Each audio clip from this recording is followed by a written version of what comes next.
Everyone, I'm Griffin Anderson.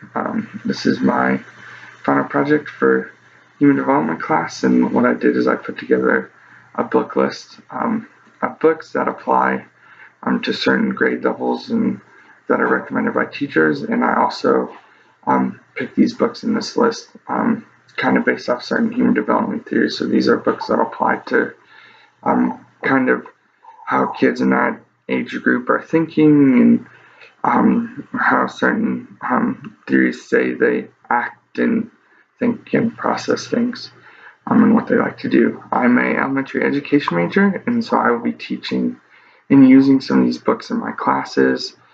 So it's kind of a cool kind of dual purpose for that too. And so I'd say this very well applies to my major and just what I plan on doing in the future. So just to dive on into it, the first age group and grade I picked was preschool and kindergartners, so the early childhood stage, and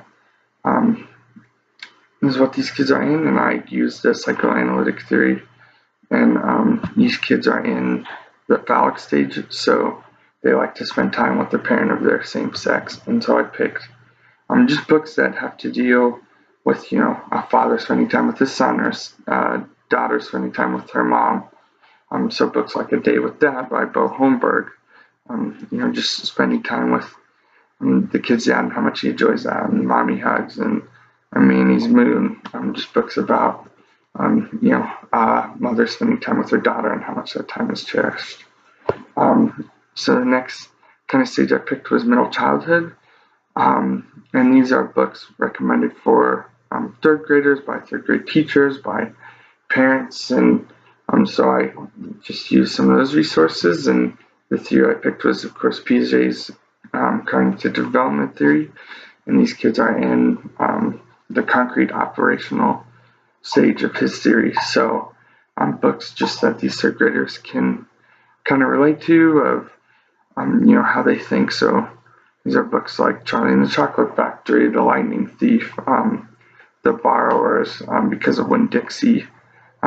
Just books that have to, kind of do where the character is kind of going through that concrete operational stage and how that kind of works, and just books those kids can relate to.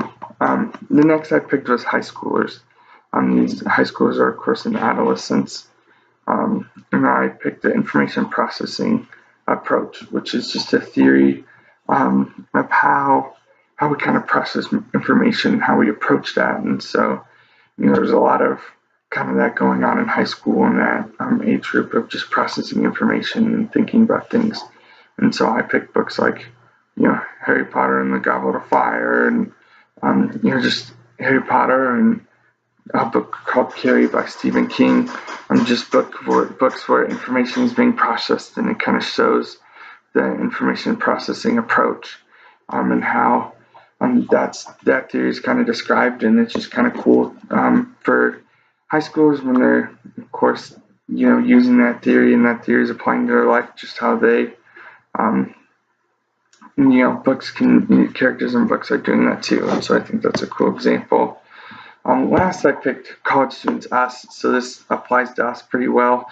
We're in emerging adulthood, and I use Erikson's psychoanalytic theory, so intimacy versus isolation, and just books that have to do with intimacy and isolation, and how people kind of deal with that. So Seeing, Unburied, Seeing, and Ready Player One, and just books like that, Sweet Home by Tilly Cole, that have to really do just this notion of how we deal with intimacy versus isolation. So that's my book list. I really hope it's helpful. I hope you guys can get some use out of it, and I hope you enjoyed my presentation. Thank you.